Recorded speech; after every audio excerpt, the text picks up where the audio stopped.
ఇక రెండు భారీ చమురు నౌకలు విశాఖకు చేరుకున్నాయి. క్రూడ్ ఆయిల్తో ఎంవి సన్మార్ శృతి చేరుకుంది. 63,000 మెట్రిక్ టన్నుల ఆయిల్తో విశాఖ ఓటర్ హార్బర్లో ఎంవి స్వర్ణసింధు ఉంది. హై స్పీడ్ డీజిల్తో విశాఖకు స్వర్ణసింధు నౌక చేరుకుంది. ఇవాళ 24,000 మెట్రిక్ టన్నుల ఎల్పీజీ లోడుతో విశాఖకు బీడబ్ల్యూ బిర్చ్ నౌక రాబోతోంది. ఈ నెల 30న విశాఖకు గ్లాడియేటర్, జూపిటర్ ఎల్పీజీ నౌకలు కూడా రాబోతున్నాయి.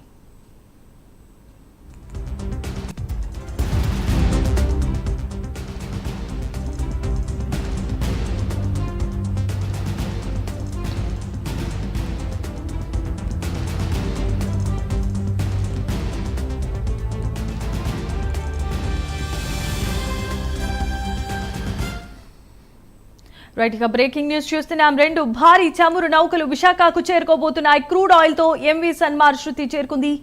63,000 మెట్రిక్ టన్నుల ఆయిల్ తో పాటు విశాఖ ఔటర్ హార్బర్ లో ఎంవి స్వర్ణసింధు ఉంది.